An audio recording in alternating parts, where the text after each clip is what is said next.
एक बार फिर से स्वागत है आपका हमारे YouTube चैनल ज्ञान दर्पण MS में। दोस्तों, आज की कहानी बड़ी ही मोटिवेशनल है और प्रेरणादायक है। दोस्तों, आज की कहानी गौ माता की कहानी है।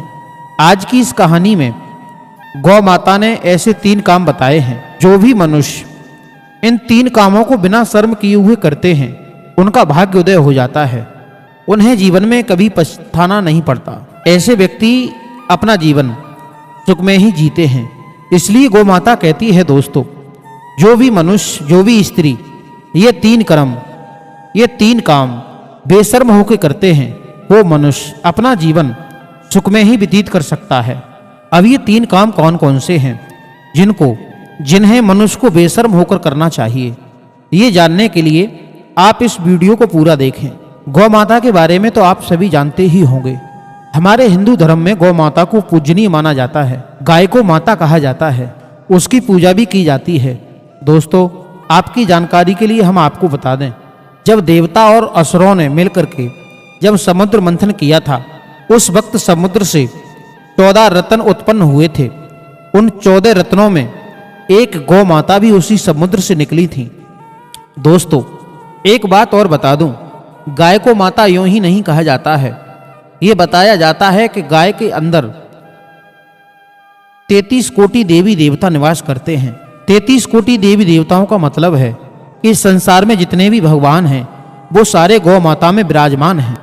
दोस्तों, कहा जाता है कि जो भी मनुष्य गौ माता की सेवा करता है, उस व्यक्ति से 33 कोटि देवी देवता प्रसन्न हो जाते हैं। और जब 33 कोटि देवी देवता उस व्यक्ति से प्रसन्न होते हैं, तो ऐसे व्यक्तियों के घर में किसी चीज की कोई कमी नहीं रहती, क्योंकि जहां पर 33 कोटि देवी देवताओं का आगमन होता है, मां लक्ष्मी का आगमन होता है, भगवान विष्णु का आगमन होता है, मां सरस्वती का आगमन होता है, तो ऐसे घरों में किसी चीज की कोई कमी नहीं रहती है। ऐसे व्यक्तियों के घर में रहने वाले व्यक्तियों का जीवन बड़ा ही सुखमय व्यतीत होता है। दोस्तों, जो लोग हमसे नए जुड़े हैं, पहले हमारे चैनल को सब्सक्राइब जरूर कर दें, बेल आइकन ऑन कर दें और अच्छे अच्छे कमेंट किया करें। तो आइए शुरू करते हैं दोस्तों आज की ये पावन पवित्र कहानी। प्रिय दर्शकों, ये बात उस समय की है जिस समय समुद्र मंथन से ये गौ माता उत्पन्न हुई थी। जब समुद्र मंथन किया गया तो गौ माता की उत्पत्ति हुई। तो गौ माताओं को देवताओं ने लेना चाहा, लेकिन उसी के ठीक विपरीत असुर भी कहने लगे कि ये गौ माता तो हमें चाहिए। लेकिन भगवान श्री हरि विष्णु की कृपा से वह गौ माता देवताओं को मिली। देवताओं ने गौ माता को अपना लिया। दोस्तों, उसके बाद सभी देवता मिलकर एक निर्णय लेते हैं कि अब हम इस गौ माता को किसी ऋषि महात्मा को देंगे, जो ऋषि महात्मा इसका भली भांति ध्यान रख सकें और इसका पालन पोषण कर सकें। दोस्तों, सभी देवता कहने लगे कि गाय माता कल्याणकारी है और इस गाय माता से ही संसार का कल्याण होगा, इसलिए इस गौ माता को किसी ऋषि या मुनि को दान कर देना चाहिए। वैसे दोस्तों, शास्त्रों में गौदान की बहुत बड़ी मान्यता बताई गई है। शास्त्र ये कहते हैं कि यदि आपके ऊपर बाहरी संकट आ गया है, कोई बाहरी मुसीबत आ गई है और आपको बचने का कोई मार्ग नजर नहीं आ रहा, तो दोस्तों ऐसी स्थिति में आपको गौदान करना चाहिए। गौदान करने से आपके ऊपर से सभी बुरी आत्माओं का साया, आपके ऊपर जितने भी संकट हैं, वो पल मात्र में छीड़ हो जाएंगे। तो दोस्तों, ये सारी बातें सोच विचार करने के बाद में सभी देवताओं ने उस गौ माता को एक ऋषि को दान कर दिया। अब वह ऋषि भी उस गौ माता को लेकर अपनी कुटिया पर आ जाते हैं। अब तो उसके बाद में वह ऋषि उस गौ माता का दूध निकालता और तन मन धन से उस गौ माता की सेवा करता। अब तो दोस्तों धीरे धीरे उस संत महात्मा ऋषि के भाग्योदय होने लगे। अब तो धीरे धीरे उस महात्मा के आश्रम पर भंडारा चलने लगा। आए दिन सैकड़ों लोगों के लिए भोजन बनने लगा। अब तो दूर दरार से दुखिया लोग चल करके उस आश्रम पर आने लगे और उस गौ माता के एक दर्शन मात्र से ही वो अपना सुखी जीवन जीने लगे। अब तो सभी के दुखों का निवारण होने लगा।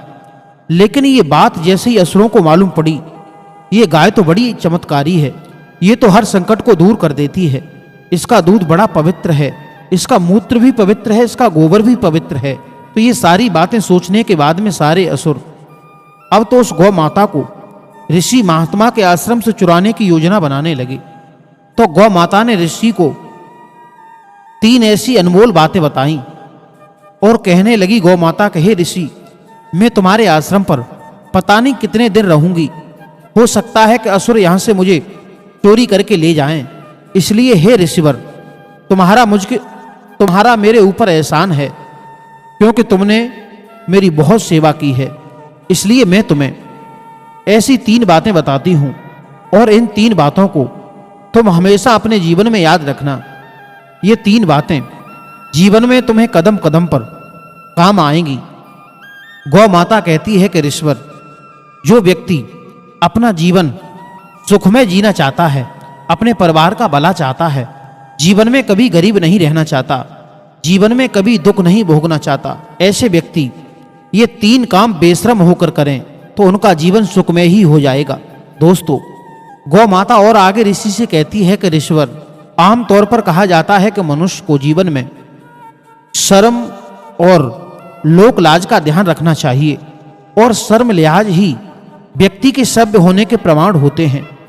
लेकिन हे ऋषि, मनुष्य को कुछ काम करते वक्त शर्म लिहाज छोड़ देना चाहिए, क्योंकि शर्म की वजह से वह काम रुक जाते हैं और जीवन भर उस व्यक्ति को पछताना पड़ता है।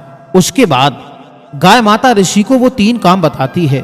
गौ माता कहती है कि हे ऋषि, हर व्यक्ति अपने जीवन में अमीर बनना चाहता है और धन कमाने के लिए रास्ते खोजता रहता है। गौ माता कहती हैं कि हे ऋषि, मनुष्य को कभी भी धन से जुड़े हुए कार्यों में शर्म नहीं करनी चाहिए, क्योंकि धन को कमाने की चेष्टा से करते हुए कार्य को करने के लिए यदि कोई व्यक्ति उस कार्य को करने में शर्म करता है तो ऐसे व्यक्ति अपने काम को ठीक अंजाम नहीं दे पाते हैं। ऐसी स्थिति में उन लोगों को जीवन में नुकसान का सामना करना पड़ सकता है। यदि आपने किसी को पैसे उधार दिए हैं, उन पैसों को मांगने के वक्त पर आपको कभी शर्म नहीं करनी चाहिए, अपने पैसे तुरंत ही मांग लेने चाहिए। अब गौ माता उस ऋषि को दूसरी बात बताती हुई कहती है, हे ऋषिवर, अब मेरी दूसरी बात को ध्यान से सुनो और जीवन में इस बात पर भी अमल करना। गौ माता कहती है कि हे ऋषिवर, मनुष्य जीवन भर पेट भरने के लिए कमाता है, क्योंकि जीवन में कभी भी भोजन के लेकर के उसके जीवन में कोई संकट उत्पन्न न हो। गौ माता कहती है कि हे ऋषिवर, भोजन करते वक्त या भोजन करने के समय पर कभी भी हमें कहीं पर भी शर्म नहीं करनी चाहिए। कई जगह पर कई बार कई लोग भोजन करते वक्त शर्म करते हैं और शर्म की वजह से कई बार ठीक से भोजन नहीं कर पाते हैं, भूखे रह जाते हैं। गौ माता के कहे अनुसार प्रिय दोस्तों, कभी भी मनुष्य को अपनी भूख को नहीं मारना चाहिए। प्रिय दोस्तों, अब ऋषि को गौ माता की दूसरी बात भी समझ में आ जाती है। दोस्तों, अब गौ माता ऋषि को तीसरी और आखिरी बात बताती है और कहती है कि हे ऋषिवर, इस बात को मरते दम तक याद रखना और हो सके तो अपनी औलाद को भी जरूर सिखा देना। फिर गौ माता कहती है कि गुरु हर व्यक्ति के जीवन में बहुत महत्वपूर्ण भूमिका निभाता है और मार्गदर्शक होते हैं, और गुरु से हर चीज सीखने के लिए भी मिलती है। इसलिए कभी भी गुरु से शिक्षा लेते समय शर्म नहीं करनी चाहिए। एक अच्छा और सफल विद्यार्थी वही होता है जो बिना शर्म के अपने गुरु से शिक्षा ग्रहण करता है, अपने सवालों के जवाब बिना शर्म किए हुए पूछ लेता है। ऐसी 3 महत्वपूर्ण बातें प्रिय दोस्तों गौ माता उस ऋषि को बताती है और ऋषि से कहती है कि हे ऋषिवर, जो भी मनुष्य इन 3 बातों को अपने जीवन में बेशर्म होकर के उतार लेता है, उसे संसार में कभी दुख देखने के लिए नहीं मिलता है। तो प्रिय दोस्तों, अगर ये गौ माता की 3 बताई हुई बातें आपको अच्छी लगी हों तो हमारे चैनल को सब्सक्राइब जरूर कर दें और हमारे चैनल को सब्सक्राइब कर दें। चलते हैं, मिलते हैं किसी नई एपिसोड के साथ। जय श्री राधे।